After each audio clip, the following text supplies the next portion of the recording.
जी, शिव का शिष्य बनने के लिए तीनों सूत्रों में सबसे आवश्यक सूत्र कौन सा है?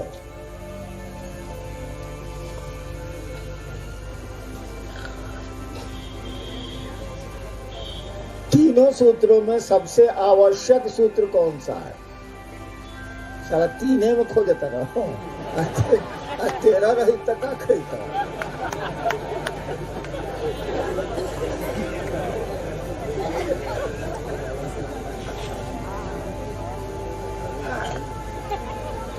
देखिए, गुरु का आदेश तो बस वही है जो उसमें लिखा हुआ है दूसरे सूत्र में, या गुरु आदेशित कर्म हो। यही गुरु तो गुरु है भैया, वो भी आपका गुरु महादेव है। उससे बड़ा गुरु हो ही नहीं सकता है, होता ही नहीं। ईश्वर से बड़ा गुरु तो कुछ कोई हो ही नहीं सकता। शिव को ईश्वर कहते हैं। तो उन्होंने कहा कि दूसरों को शिव शिष्य बनाओ। बिल्कुल सही कहा है। अगर इस पर टिक गए आप तो किसी सूत्र की जरूरत नहीं। लेकिन आदमी का मन इस पर टिकता नहीं है। कहा कि दुनिया में कोई सही पूरी तरह सही नहीं है। शिव को छोड़ के परफेक्ट कोई नहीं है, हो ही नहीं सकता। जीव भाव का के आवरण में ही हमारी जीवात्मा पलती है, बढ़ती है। जो मैंने महसूस किया, गुरु का आदेश तो भाई सबों पर ही है, उसमें तो कोई समझौता नहीं किया जा सकता। और भी बॉस का, भी महादेव का। जरूरी है तीसरा सूत्र, नमः शिवाय की आदत डालें हम आप। और बैठ के माला जपने के लिए मैं आपको नहीं कह रहा, मैं कह रहा हूं कि सांस की सामान्य गति पर नमः को आने दीजिए। और सांस की सामान्य गति पर शिवाय को जाने दीजिए। सामान्य गति करिएगा। काहे हम कहते हैं सामान्य गति? इसमें कोई आदमी जरूर हिसाब का बढ़िया, गणित का बढ़िया टीचर होगा या स्टूडेंट होगा। हम नहीं है।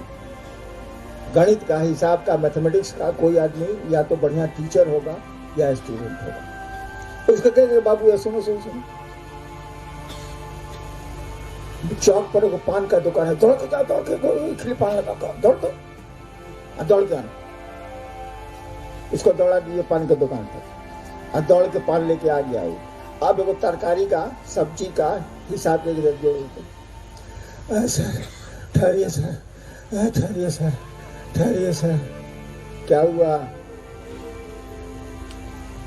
गणित का टीचर है और सब्जी का हिसाब, परवल आलू का जोड़ नहीं पा रहा है।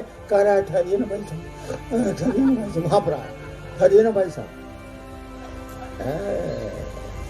सांस जब भी तेज चलेगी, मन चंचल होगा ही होगा। उदाहरण तो दिया हम। किसी भी एक्सपर्ट को, गाड़ी का बनाने वाला हो या माइक बजाने हो, साले को 1 किलोमीटर दौड़ा जरा माइक का साउंड ठीक करो तो ठहरिए। देखिए, सांस तेज हो गई है, मन चंचल हो गया है, वो कोई काम भी नहीं कर सकता। इसीलिए कहा जाता है सांस की सामान्य गति पर, और कोई कारण नहीं। इसको जरूर करिए। सो के उठे तो कर लिया, शिवालय और शौचालय जहां मन करे वहीं कर दिया। कोई इससे अंतर आता नहीं। जब बेटे को और बीवी को याद कर सकते हैं लैट्रिन में, तो शिव को क्यों नहीं कर सकते? ऐसे बैठे हैं तो एक बार नमः चढ़ाया, शिवाय उतार लिया, और जैसे नमः सांस पर चढ़ेगा शिव याद आएंगे, माला पर नहीं याद आएंगे। एक आदमी था, नाम नहीं बताएंगे, जगह भी छिपा लेते। पैसा वाला था, साहूकार था। सही घटना है लेकिन बोल रहा हूं, साहूकार। एक बार क्या हुआ कि अपने 3 मुंशी को भेजा, फलना जगह बक्सर भेजा, एक को बिहिया भेजा, एक लोगों को आरा भेजा, तगादा के लिए पैसा बाकी मांग के लाओ। वो 2 घंटा पूजा करता था, और उसके पूजा घर में सारे भगवान थे। आप सोच भी नहीं सकते उतने भगवान हो सकते हैं। 36 करोड़ में हमको लगता है कि 2 करोड़ पूरे रूम में टांगे हुए था। पैसा था तो फोटो तो पैसा से मिलता।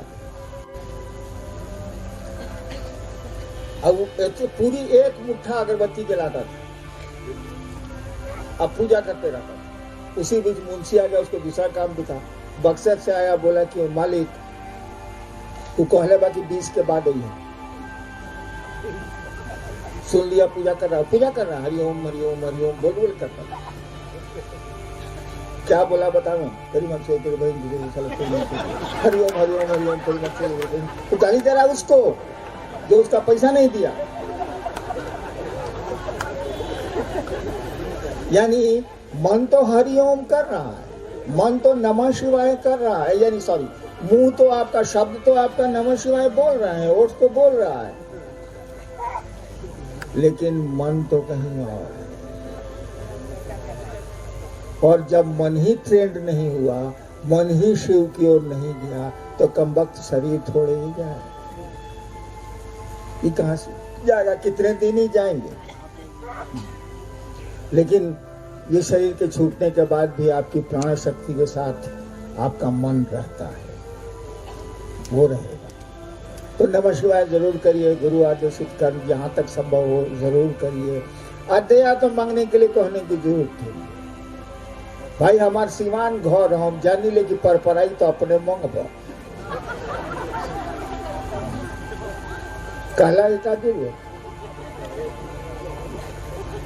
तीनों आवश्यक है। करिए नेक्स्ट जी।